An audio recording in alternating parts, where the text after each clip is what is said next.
confirmed for Rims Island. Now let me get into what Rims Island actually is. So this is pretty funny. I did this specifically just so I could put some Boomer footage out there. I just wanted to add Boomer in just to let you know I love drawing Boomer, and that's the whole point of Rims Island. It's something I'm actually excited to write versus something I'm actually trying to compete. There were multiple handicaps when it came to writing the Valentine's Day special because literally I had to make sure I couldn't get to action right away to prove my statement. There was no Boomer, so it was really a bummer writing it. It was a really, really tough writing process because I really, really, really love Boomer as a character. He's one of my favorites to draw. So I put him in specifically just so I can show him off. But on to the point of Rims Island. Why it's called Rims Island, why there's so many, haymakers that comes with this is because it's referencing something I was very passionate about when I was a lot younger. Back when I was in 7th grade, I used to love Enies Lobby, One Piece. I used to be a Rob Lucci versus Luffy fanatic. I used to watch AMV after AMV of the same fight over again. So this is based off Enies Lobby. But the problem with this writing process is literally I have to do it in today's world when these fights were thought in my head back when I was in 7th grade. Which is really, really, really, really, really, really, really cringy, but I got back into the groove of things because the Valentine's Day special, there were so many handicaps that stopped me from free writing that this is what happens when I actually have fun writing my manga. So literally, this is everything that I used to do when I was in 7th grade, literally the taijutsu aspect of Nons. Literally, this is when I really tried to incorporate One Piece choreography in Nons. And this is referencing CP9, aka the Enies Lobby arc. It really, really, really, really was a heavy taijutsu based art. So this Rims Island, the reason why it's not as good as the Valentine's Day special is because it's referencing the heavy taijutsu of Nons. So all that heavy shit, the concept of this isn't as big as the Valentine's Day special, but literally what is true 100% is it's going to be right next to the Valentine's Day special in terms of action, in terms of everything. The only problem is the plot isn't as thick and there's nowhere near as much. There was a lot of things holding me back in the Valentine's Day special. There was no Boomer. Literally, I had to create characters from scratch. Literally, I wasn't even supposed to put Ranye in. So the whole part of the Valentine's Day special is the best that Nons can give you before spoiling. That's the best that Nons can give you without spoilers. It's still pretty spoiler free. I just added something over time just to get you a little bit hyped. So this is when I can actually have the freelance Nons. There's so many handicaps. The fact that they were in literally the school dance uniforms instead of actually having the actual outfits. It was very uncomfortable writing every single still frame. It was a very, very, very, very, very tough process. This is really something that I had to put together, but I had to bring Ranya in because it was an emergency. I was competing against my hero. How Ranye is originally written is he's not introduced until 2 arcs. So that was heavily, heavily, heavily cheating on my part. But that was to match Horikoshi for literally spoiling the My Hero movie. That's why there were so many light spoilers, but literally none compared to when you actually see the Big Out arc. And you'll understand why it's better when you see the Big Out arc. So basically, this is back when I was One Piece heavy. So this is heavily based off taijutsu. This whole Rims Island thing is when I have the most fun writing my manga. Everything I love about my manga is put into Rims Island. I get to wear the normal character designs. There's nothing holding me back, So literally, this is the freedom I have as a writer. But this is also something I did put a heavy thought in. But the reason why I put it today is because of the pandemic and literally the all non-stop hang going on in the nerd community and stuff like that. I had to discard a big idea I had back when I was in 7th and 8th grade that I discarded specifically so I can make this clear to this generation that times are tough. And when I say discard and push forward, I mean this ice skating guy named Neos that's gonna fight better is literally why I love the concept of Enies Lobby so freaking good. So they're gonna have a really good fight and really, really, really, really, really intense fight. But this is something I pushed forward because of really this cringy generation. Unfortunately, I have to mention that because that's the whole reason why I added. But you know what? It's cool because I'm a good writer. I still made it work. No way in hell was I supposed to do it this soon. Oh, hell no.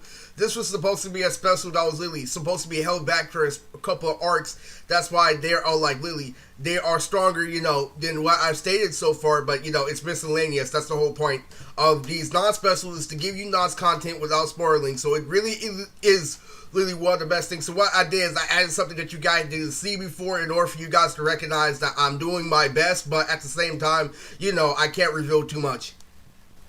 So there's going to be a lot of things. Every single fight is going to involve taijutsu. Like I said in the Valentine's Day special, I had to really, really, really go hard where it came to everything. That is my 120% of writing, and this is freestyle. So you're not going to get a lot of better Nas Kid than the Valentine's Day special for a while.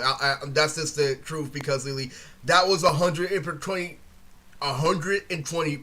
of my writing came into the Valentine's Day special, and there are multiple handicaps. I couldn't literally have the natural drip of the characters. They didn't have the natural design. Literally, there was no Boomer, and literally, there was no individual one-on-one fights, which is why I was severely handicapped by, all those rules and regulations I already set forth to push forward. So anyway, this is nothing but individual fights. So you get what I'm saying, like, this is referencing all the amazing hand-to-hand combat that CP9 had.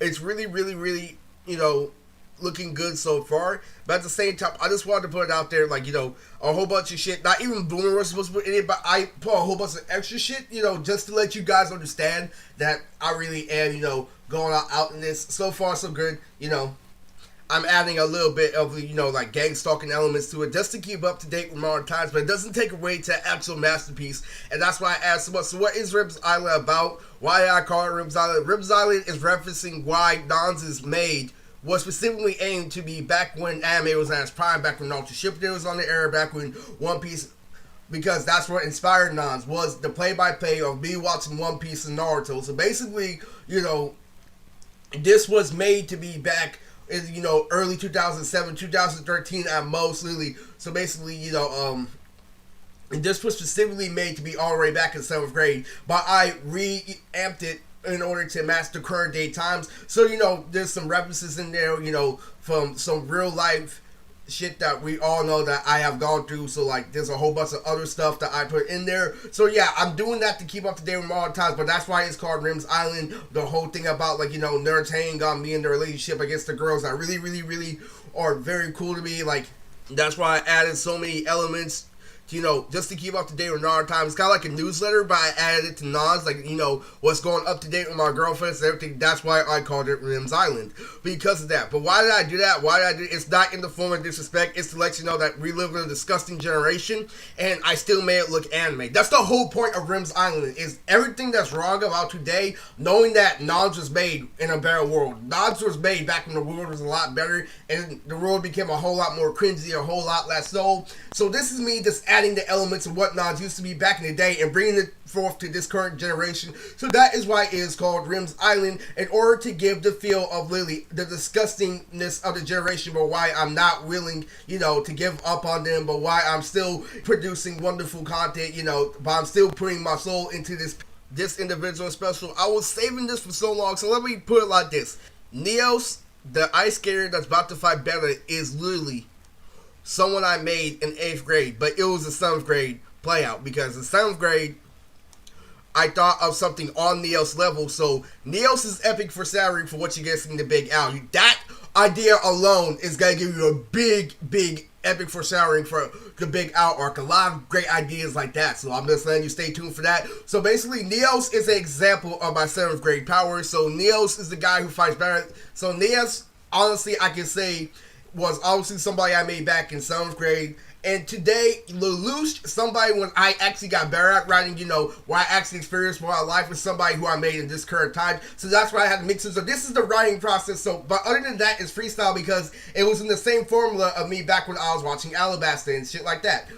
So it's bringing the old school feel of anime back to this new generation, in a way that you're going to understand this, where there's so many references to martial arts in this. And let me go into a little bit more of the martial arts system in Nons, and like who is the best in Nons. Let me get this out the way.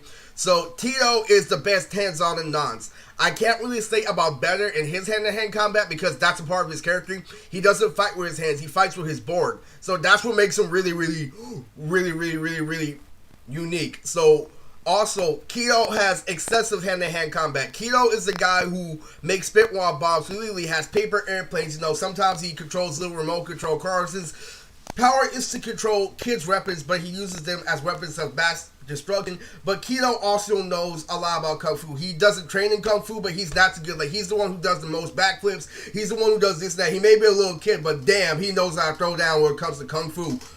So it goes from Tito, Gabaya, Beta, then Kido, then Morihiro. Morihiro does know martial arts because that is a whole part of NANZ. That's a whole part of the training with X-Men Academy. If any system within the Federation is you have to know martial arts and you have to use your quirk with martial arts, and that's how NANZ works. So Kido, the heavily slept on character that I didn't make shine too much in the Valentine's Day special, that I'm going to have an individual fight with him, and he's going to have a really good surprise. I'm referencing a whole lot. I'm going to show you why I was infatuated with Part 1 Dragon Ball. There's going to be a lot of Part 1 Dragon Ball references in this. And it's based off of a doctor that has a medieval mindset. Literally, it's this today's current times, but he has the tools of medieval generation. Like, he lives in a deserted castle, and he is such a genius. So he's collecting all these fires and figures, but he's also hired, you know, by Zofia, like, to exterminate some, like, they're on a mission and shit. So he was a really, really big connection. And there's also gonna be a whole lot of foreshadowing for the Fortress of the Gothic Vampires. So that special is also, you know, really, really, really gonna be heat. It's gonna be on the same tier of the Valentine's Day special, but it's not going, you know, to be like the same. The plot is gonna be completely different, but it's gonna be very, very, very, very heavy. There's a couple of epic foreshadowing in Rim's Island for, you know, the Fortress of the Gothic Vampires. There's two characters that are going to be foreshadowed, and they're not going to be their characters. It's going to be masked. There's going to be ability that's going to be spread that literally, because the whole point of the Fortress of Gothic Vampires is really, really going to be, like, some thing that they have never dealt with before. That's why it's gonna be so fucking insane. So you have to understand that the reason why Rim's Island is so intense is because they have every individual squaring up just like in this lobby. So this is how this is gonna play out, and you're gonna understand why, you know, everybody gets their chances tonight. This is gonna be crazy. So let me elaborate. Kido's taijutsu, aka martial arts, is better than Morihira's. Morihiro, if he were squared up with Kido, will always be Kido, but that's different because Morihiro understands that Kido is an idiot. So Morihiro, like, the only reason why he's better at hand-to-hand combat is because he knows Kido and he really, like, knows how to work with Kido. But if Kido were to fight a villain per se, his hand-to-hand combat will truly catch him off guard because of his unique moveset. The spitwad bombs, nukes with jump flips and kick flips, you know, sometimes he might use a slingshot, and that's what makes Kido fun. Kido's a really fun character. If you go back to season 1 and go watch Stephanie the Furry, Kido was her favorite character, and he's going to get a really good one-on-one fight. So Boomer is confirmed, and that is the updates and confirmation for Rim's Island.